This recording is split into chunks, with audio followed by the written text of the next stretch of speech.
Well, as most of you will know by now, I'm quite a keen hunter field target and field target shooter, and I've come down here. As you can see, I've got my FT rifle, and I've just been practicing because we've got the European Championships coming up soon, so I've just been zeroing it in.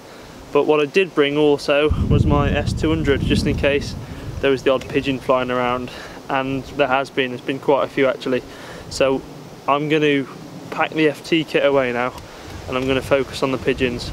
As you can see, I'm not really dressed for it. I've got a bright orange hat on. I'm not sure if the pigeons can see orange.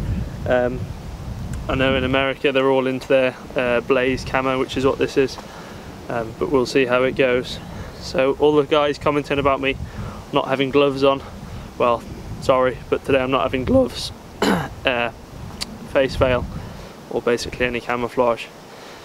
So we'll see how we go. Like I said, oh, there's one coming in now.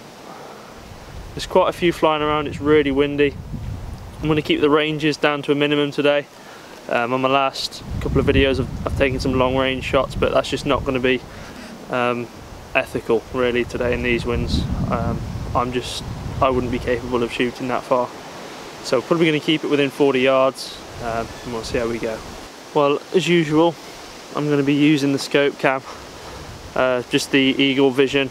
I'll put my phone in just before I'm about to take the shot, and hopefully that'll just help with the battery, because I notice when it gets cold my phone doesn't really handle that well, so I'm just going to keep it warm in my pocket. I'm just going to help my camouflage a little bit by putting my hood up. Better get my pellets ready as well. And I've just seen yet another pigeon flying in the trees.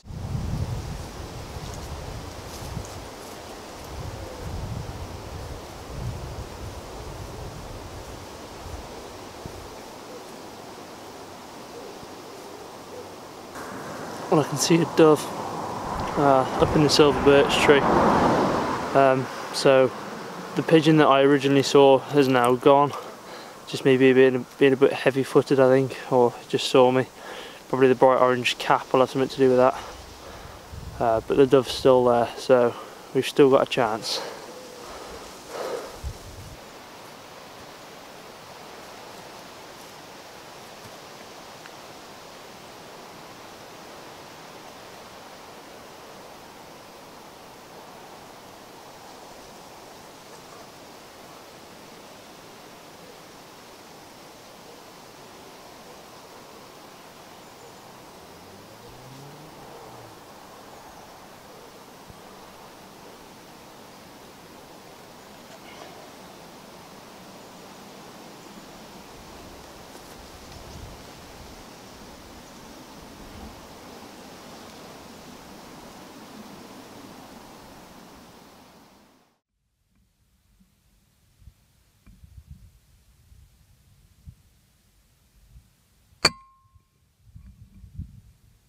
That was really quite a nice shot there. It was definitely a solid shot, and it's dead on the floor now, so nice and clean and humane. Let's go and pick that dove up now and see where we did it.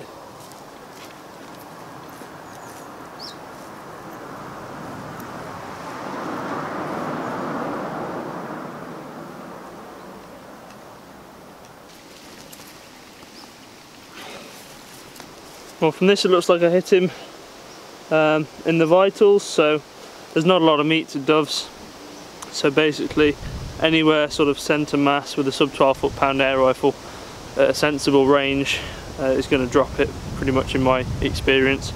Also headshots again never fail. It's not exactly where I wanted the pellet to be placed, but thankfully the pellet did the job, and we've got a dove for the pot. Weather's closing in a bit now, it's starting to rain. We'll continue to have a wander around the field and see if we can get anything else. But the dove in the pot is a nice start.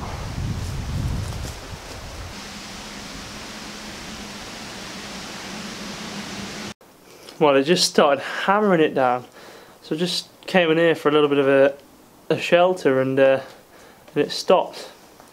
But this actually looks like quite a good place to just sit underneath this tree and see if we can just wait for a pigeon to come in. It's somewhere I've had a lot of success in the past, and it's definitely a popular city tree for the pigeons.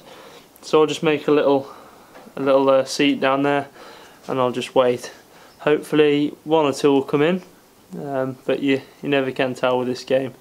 It can just all die off very suddenly, but we'll try our luck.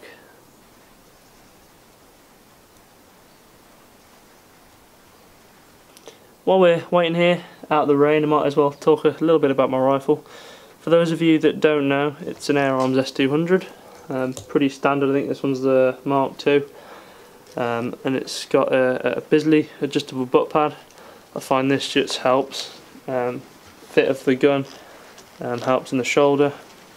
On the back I've just got the Eagle Vision scope mount with the iPhone. That's how I record most of the kill shots that you'll see in this video. Scope is just a Hawk Air Max. This is a 4-12 by 40, I think, or 44. Held on with Sports Match 25mm lows. Also got a hamster on the front, just nice and helpful for offhand shooting without a rest. Just adds a little bit of depth, especially when you're kneeling and standing. Moving forward, got an air stripper on the front. This is just a plastic one. I think it might be 3D printed, but it does a really good job and seems to aid with the accuracy a little bit.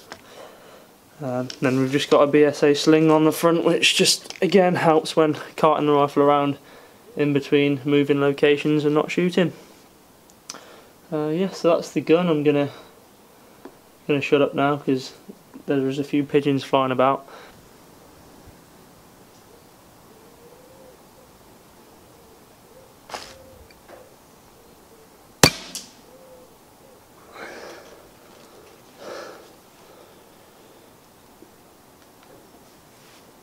We just dropped a pigeon there. I think it's 35 yarder, so it needed a milled holdover. Went for an inline sort of headshot.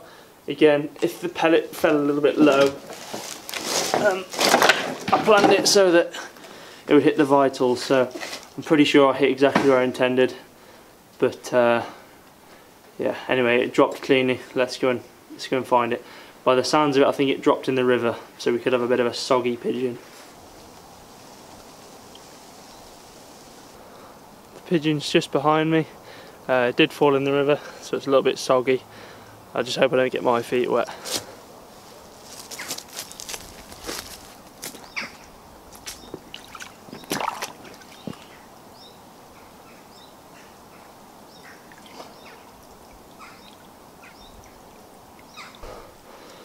So here we are then. Got a pigeon, and was a nice. So he dropped nice and quickly. Same as the dove, really. Really nice shot placement. Again, not far, but in these conditions it's all I want to shoot. Wind's died down a bit now, so we probably could afford to push the range out a little bit, but I'm not going to be overly keen just because the weather today is so switchy. It could do anything at any moment. So I'll have a wander up to the car now, pick up the gun on the way back, and yeah, might be it for today, but we'll see. I was just heading back to the car, and I've spotted a pigeon just on the grass down here. He's walking away from me, and he's on the edge of the fence line, but he's come to a stop and he's not far, so I'm going to give him a laser and just see how far he is.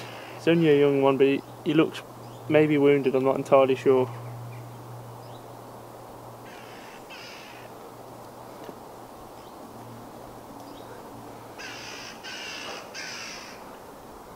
Okay, it's 20 yards away. Just jackdaws flying over now.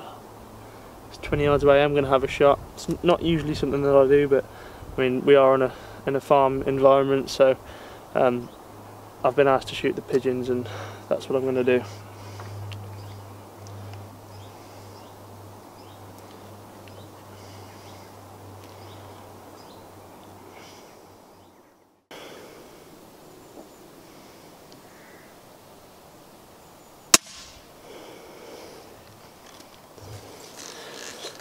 he just fanned his tail out and he was dead instantly. And that's what happens when you go for a heart shot. I could see his head, and I could also see straight down the line of the vital organs and the spine. So because it's so close, I know I can pinpoint that pellet to hit the heart. And that's what happened. With a headshot you tend to get a lot of flapping around, a lot of blood, but as you saw there, he just almost froze where he was.